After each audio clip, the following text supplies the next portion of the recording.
Hello, everybody. Chicago Patriot Prepper. I'm going to pause for a minute while you hit the like and subscribe button.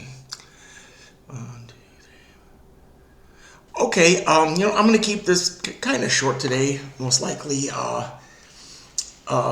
What's actually going on with I'm going to keep this, pretty much isolated to the Eastern European War, or Eastern European special military operation, as some countries would call it. Apparently, Putin is learning from the best. I have nothing. I don't know. There's a lot of history there, so I won't take a side. And probably either both sides have some pretty bad skeletons in their closets. But Belarusian President Alexander Lukashenko announced today that his pilots are actually training. They're actually training how to use tactical nuclear weapons.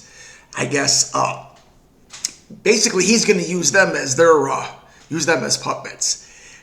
In case anything goes wrong, he can say, "Well, you know what? We didn't tell them to do that. We just gave it to them. Just like you gave Ukraine these. You didn't tell them how to do it. You just gave it to them and said here." So things are definitely starting to heat up in the world, and especially in that area. But I'm sure it's not going to be isolated. I'm sure there's before this is over, other countries will have troops in that area in Ukraine. And I believe ever since Finland joined, I believe it was about 8 days ago that it was official, 8 or 10 days ago, when they officially joined NATO, Russia actually put a nuclear weapons along their border. Okay, is it the squeaky wheel gets the oil? Or you could call it whatever you want to call it. But they're not happy. The Russians aren't happy. And, understandable. I mean, we wouldn't want them on our border. I mean, if they bought a piece of Mexico or a piece of Canada, we'd be pretty pissed too. So a lot of people don't understand what's going on. There's a lot of history there. And like I said before, I believe in one of my other videos, Ukraine means borderland.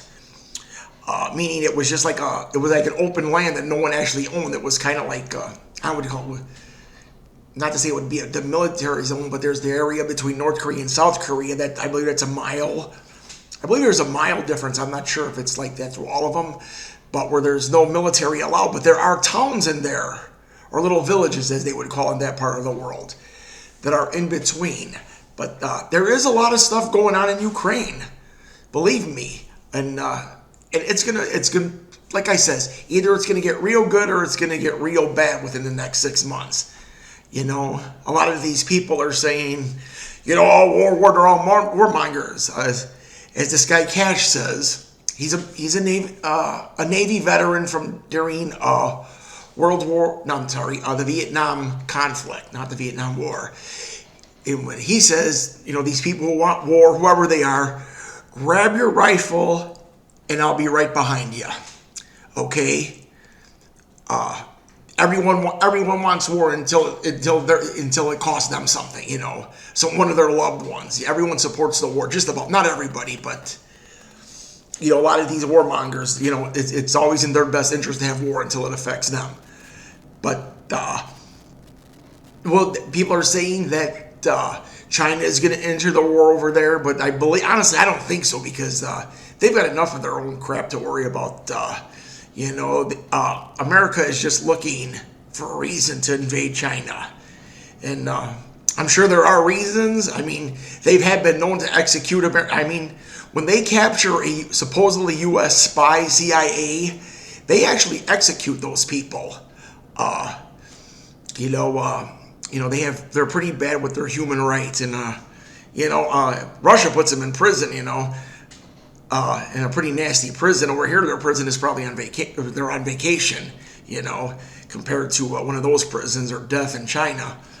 But like I said, things are going to get pretty bad in Ukraine. And I think it was a really bad idea for anyone to start sending those depleted uranium shells. Because, Putin, I don't even know if Putin's in charge. I was listening to someone from over there, and he got a report that Prigozhin guy from the Wagner group, he's speaking out against, not Putin, but he's saying that people in the deep state are not happy with what's going on over there in Russia. They want to pull out. He no longer has support, which is pretty much punishable by execution if you start speaking out against the Putin administration or regime. So, like I said, things are not going to get any better over there until they get a lot worse. This is maybe the calm before the storm. People are saying Ukraine is going to go back. They're going to storm and take back part of Crimea. But I don't know. We'll see. Thank you. God bless you. God bless America. Chicago Patriot Prepper out.